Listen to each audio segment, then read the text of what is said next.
जय हिंद दोस्तों। Economics world में आपका स्वागत है।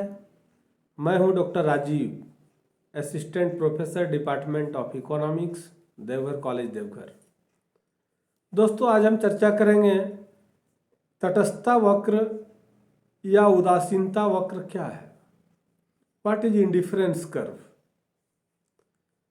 हम सब जानते हैं कि तटस्थता वक्र एक ऐसा वक्र होता है जो उपभोक्ता को समान संतुष्टि देने वाले, इक्वल सेटिस्फैक्शन देने वाले विभिन्न वस्तुओं के संयोजनों को रेखा चित्र के रूप में दर्शाता है। हम जानते हैं कि ये सभी बंडल उपभोक्ता को एक समान संतुष्टि देते हैं। इस कारण से उपभोक्ता इन विभिन्न वस्तुओं के प्रति उदासीन होता है। अतः इस वक्र को तटस्थता वक्र या उदासीनता वक्र का नाम दिया गया है। एक उपभोक्ता जब वस्तुओं का उपभोग करता है तो वह विभिन्न प्रकार के वस्तुओं के उपभोग से अलग अलग या अधिक उपयोगिता की प्राप्ति का उम्मीद करता है, लेकिन जब ऐसा नहीं होता है तो उपभोक्ता उदासीन होता है। उदाहरण के लिए मान लेते हैं कि मोहन के पास एक कलम और 12 पेंसिल है। अब यदि हम मोहन से पूछते हैं कि वह एक और कलम लेने के लिए कितनी पेंसिल देने को तैयार है ताकि उसकी संतुष्टि का स्तर समान रहे, इस पर मोहन ने कहा कि एक और पेन पाने के लिए 6 पेंसिल देने को तैयार है, जिससे उसकी संतुष्टि का स्तर बरकरार रह सके। अतः हम समझ सकते हैं कि एक कलम की अतिरिक्त इकाई पाने के लिए 6 पेंसिल या पेंसिल की 6 इकाइयां देने के लिए तैयार है। हम इसको विभिन्न संयोजनों के माध्यम से दिखा सकते हैं। जैसे हम 3 कॉलम बनाते हैं। एक कॉलम में संयोजन रहेगा, दूसरे कॉलम में कलम रहेगा, तीसरे कॉलम में पेंसिल रहेगा। कॉलम ए जिसमें संयोजन है उसमें a b c d 4 column होगा। कलम वाले में भी 4 होगा, पेंसिल वाले में भी 4 होगा। इसको हम ऐसे भी देख सकते हैं।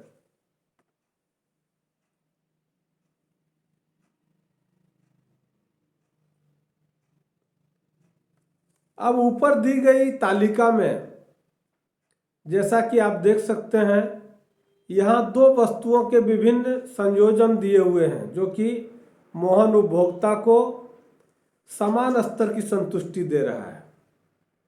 यहाँ एक सामान की, जैसे हमने कहा कि एक कलम की अतिरिक्त इकाई, यहाँ एक सामान की अतिरिक्त इकाई देने के लिए दूसरे सामान की 6 इकाइयों का बलिदान किया जा रहा है। यह प्रतिस्थापन दर कहलाता है। अतः एक कलम का प्रतिस्थापन दर 6 पेंसिल है।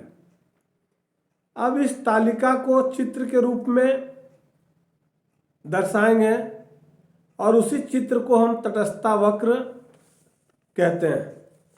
तटस्थता वक्र क्या है? तटस्थता वक्र का स्वरूप कुछ इस प्रकार होगा। आप इसे देख सकते हैं।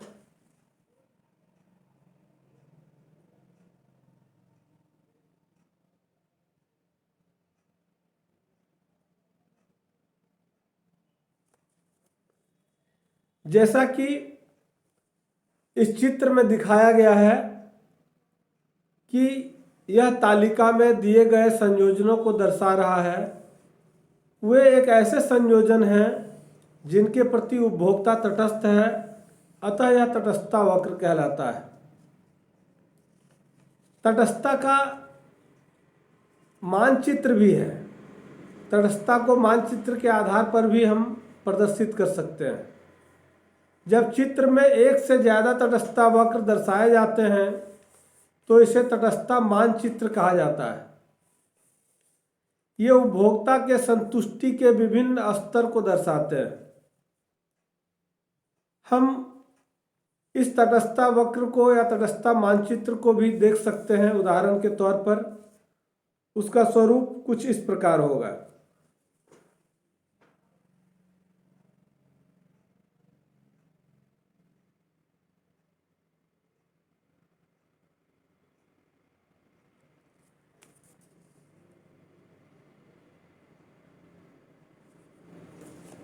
जैसा कि उपरोक्त चित्रों में आपने देखा, यहाँ 3 विभिन्न तटस्थता वक्र दिख रहे हैं जो कि उपभोक्ता के विभिन्न संतुष्टि के दरों को दर्शाता है।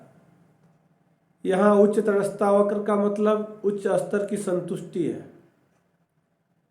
अतः उपभोक्ता उच्च वक्र को तवज्जो देगा।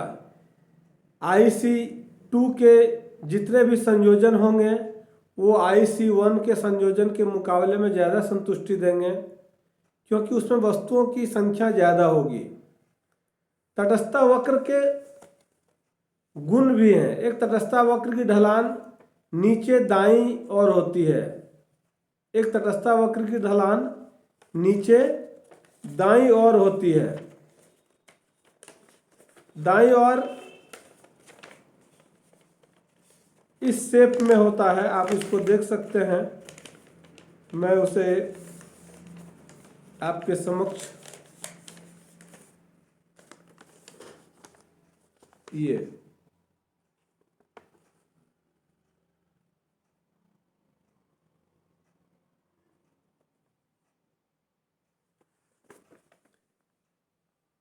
इसकी ढलान का अभिप्राय यह है कि जब एक वस्तु का उपभोग बढ़ाया जाता है तो दूसरी वस्तु का कम होता है। जैसा कि आप चित्र में देख सकते हैं, जब X वस्तु का उपभोग बढ़ाया जाता है तो Y वस्तु का उपभोग कम हो जाता है। दूसरा गुण है कि एक तटस्थता वक्र हमेशा मूल के उत्तल होता है या मूल बिंदु के उन्नतोदर होता है। उस चित्र को आप यहां देख सकते हैं।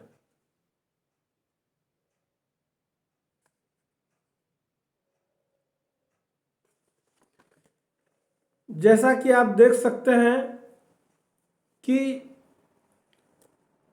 तटस्थता वक्र विश्लेषण के अंतर्गत हम विभिन्न वस्तुओं के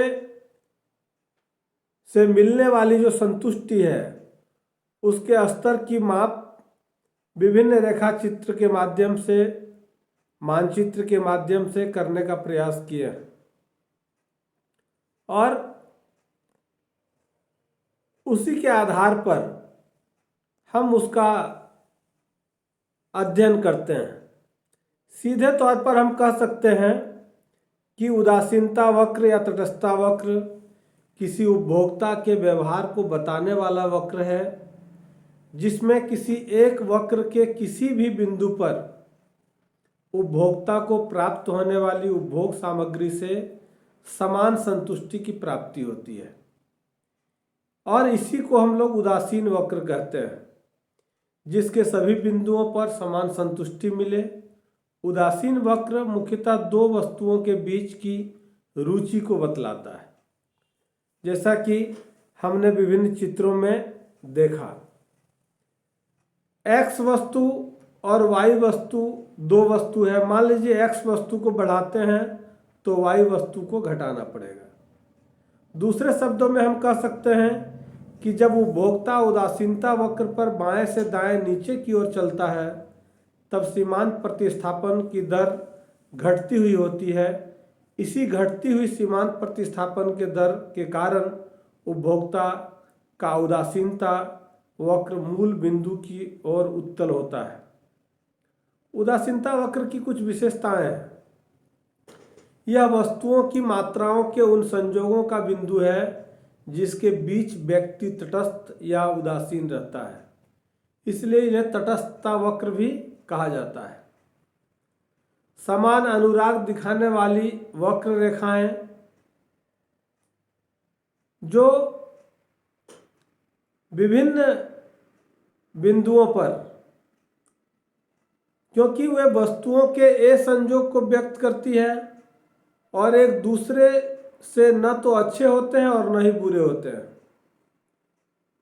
यदि इस तरह के परिवर्तन को आधार हम मानते हैं तो यह माना जाता है कि उदासीनता वक्र में कोई भी वस्तु, जिन दो वस्तुओं के संयोगों को हम दर्शा रहे हैं, उनमें से कोई भी वस्तु न तो कोई विशेष गुण वाला होता है और न ही कोई कम गुण वाला होता है। इसीलिए हम इसको उदासीनता वक्र कहें, तटस्थता वक्र कहें या इंडिफरेंस वक्र कहें, किसी भी उपभोक्ता के व्यवहार को बताने वाला वक्र है, जिसमें किसी एक वक्र के किसी भी बिंदु पर उपभोक्ता को प्राप्त होने वाली उपभोग सामग्री से समान संतुष्टि की प्राप्ति होती है। दोस्तों, अगर आपको ये वीडियो अच्छा लगे तो आप सब्सक्राइब करेंगे, शेयर करेंगे। धन्यवाद।